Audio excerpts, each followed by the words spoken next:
নেপালে আবারও জেনজি বিক্ষোভের উত্তাপে নিরাপত্তা পরিস্থিতি অবনতির দিকে গেছে, যার ফলে দেশটির বিভিন্ন এলাকায় কারফিউ জারি করা হয়েছে।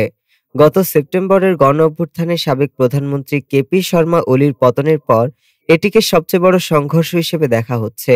এনডিটিভির প্রতিবেদনে জানা যায়, বারা জেলায় জেনজি বিক্ষোভকারীদের সঙ্গে কেপি ওলির নেতৃত্বাধীন সিপিএন ইউএমএল সমর্থকদের মধ্যে তীব্র সংঘর্ষ ছড়িয়ে পড়ে।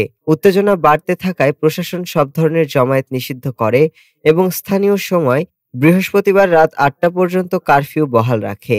বুধবার সিমারা এলাকায় দুই পক্ষ পৃথক বিক্ষোভে জড়ালে দ্রুত পরিস্থিতি নিয়ন্ত্রণের বাইরে চলে যায়।